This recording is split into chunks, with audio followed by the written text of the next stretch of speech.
OnlyFans women aren't women. This is what Jordan Peterson said on George Janko's podcast. Now, to be fair, I'm watching this for the first time and I want to react to it live because this timestamp, I'm gonna give him the benefit of the doubt and say that this timestamp is taken out of context. I gave him the benefit of the doubt before when he tweeted, "Burn them, Netanyahu." I still gave him the benefit of the doubt and said, no, he's a respected psychologist. He will never wish the death of any people. And I said, no, maybe it's photoshopped, maybe it's taken out of context, maybe whatever. But unfortunately, he said what he said. But still, I will give him the benefit of the doubt for this one, and let's see what happens, because I'm not a big fan of OnlyFans, but I wouldn't call any people that they're not people, and I'll tell you why. So in the last video, I talked about narcissism content that people should be very careful of, and one of the main reasons was they were putting the narcissist in a whole category of being demon creatures. And that's not good, because when you put someone in like they're demon, they're the devil, you don't look at them as humans as you. You look at them as evil things. So when something bad happens to them, well, they deserved it. You give yourself the permission to wish ill upon them or even do something bad to them. And literally there is a war right now going on in the world because certain people looked at other certain people as animals, which, by the way, fine, look at them as animals. Does that mean that you should kill them? What happened to animal rights? Like, okay, fine, human rights isn't working. What happened to animal rights? This also not working? Anyway, not my point. Let's not get to that. But let's see what he says about OnlyFans women. Welcome back to the channel, and welcome if you're new. I'm a hypnotherapist and a coach, and I like to react and talk about pop culture things from psychology point of view. And what I want to talk about today is Jordan Peterson. Fans, women are not women. Yeah, he said it. It was not taken out of context. He literally said it. He said, OnlyFans women aren't women. And let's see what happens after that, because I bet you that they're gonna speak to them as they're like different creatures. They're not humans. They're machine Listen, women Andrew hybrids. Tate. All right, so now he's speaking about the apocalypse, whatever, but like he's talking about beasts. Isn't that what I just said? You know, that we're actually not looking at them as humans. We're looking at them as dangerous creatures. Well, the neighbors decided to put some music on, and if you hear it, I'm sorry if you don't like it, and if you like it, enjoy. So here he goes, says we have no idea what a monster like that is capable of doing. Whoa. So he literally, a psychologist, these people who are taught to, like, people ask why they asked him to kind of take this training or whatever, and there was some questions about his license. This is why psychologists are trained to be empathetic to all human beings and look at them as human beings, because they are, and a psychologist is a human being. One of the reasons I'm hesitant to actually go to study psychology in university and get the degree is that I want to keep myself on check. I don't want to get a psychologist degree and, God forbid, I feel like I'm better than anybody else and allow myself to look down on humans. I want to keep myself on check, and I'm human after all. So I don't know how I can do that other than kind of allow this space for me to doubt my knowledge. Because again, I'm a human after all. I might get arrogant one day and be like, oh, I know everything, blah, blah, blah. So I want to keep myself on check because there are tons of psychologists and psychiatrists who look at other people as cases, as symptoms, as non-humans, as machines, as they were speaking.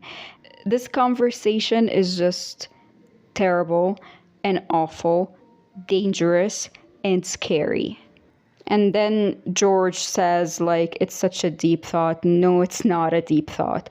It's a very dangerous, condescending, inhumane thought. You lose your humanity once you start looking at another human as if they're not human. And it's just dangerous.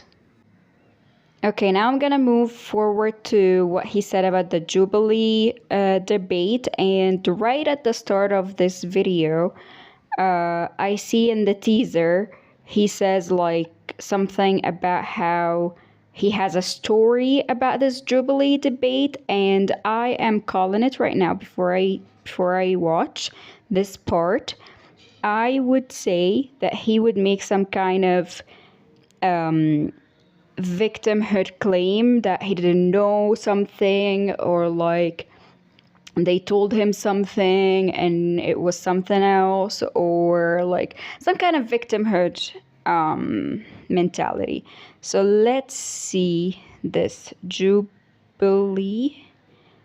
Let's see the timestamp for this. I think what you were saying was right. The disrespect that they were bringing to the table was just... Okay.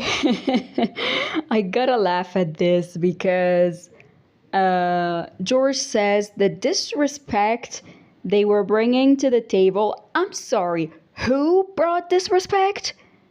Who was talking down upon who and telling them, oh, don't be a smartass?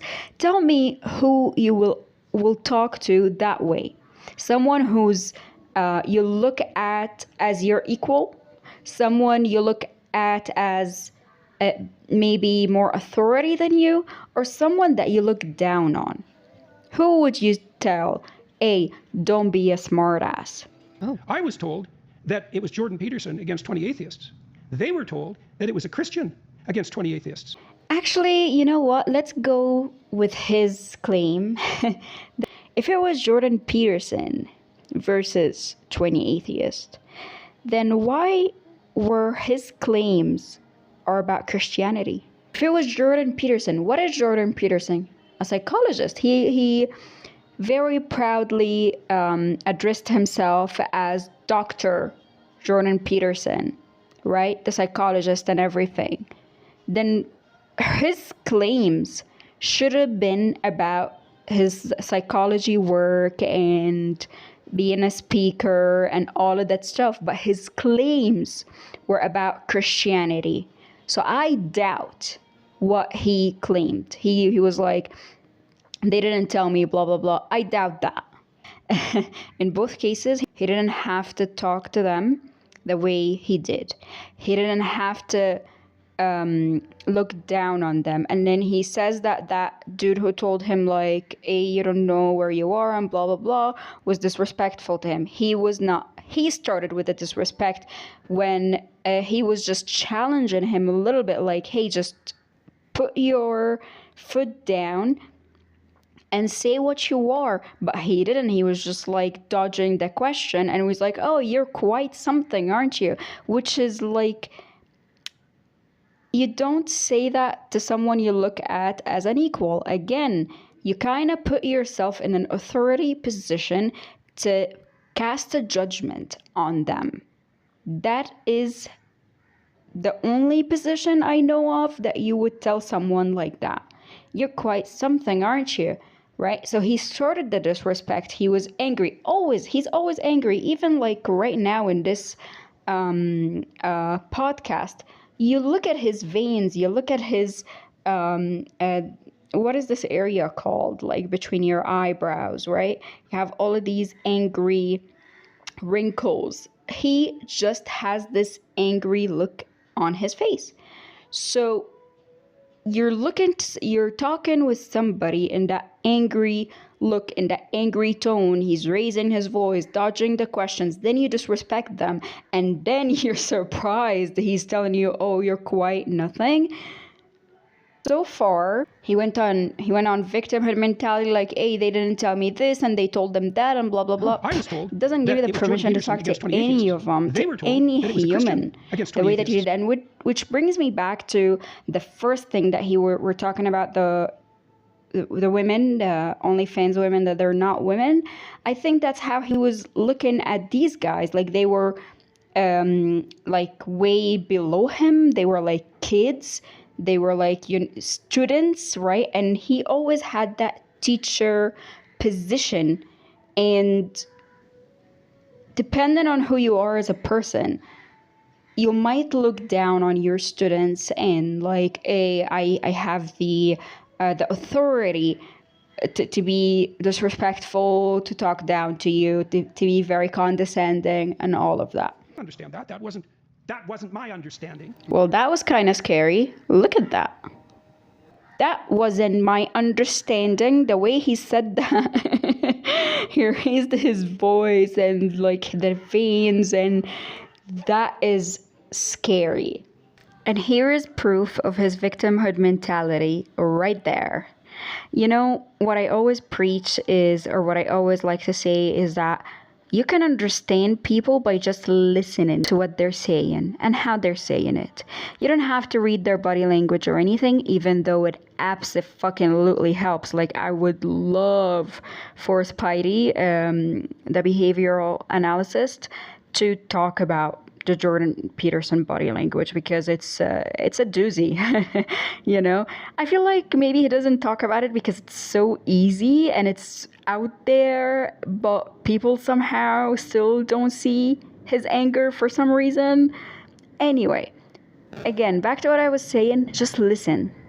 He's asked, why don't you declare your Christianity? When someone asks you that question, why don't you just answer it directly? And his answer is, the question is almost always manipulative. That it's not really a question. It's a demand. It's a veiled demand that I declare my allegiance in the manner they see fit at that moment. It's like, no, thank you. First of all, that's a relatively private matter. And second, just exactly what the hell are you up to? First response or first thought, victimhood, which explains why when he's being asked the question, he's very vigilant, if that's the word, to really know what someone means. And that's why he's like, what do you mean do? What do you mean you? What do you mean believe? What do you mean everything? You know, he just doesn't want to be set up. You know, is the sky blue? Oh, you're trying to manipulate me. What do you mean the sky? What do you mean blue? Bless him, like really bless him. But yeah, this is it for this podcast. It's very long. It's like 2 hours. No, it's actually 2 hours and a half.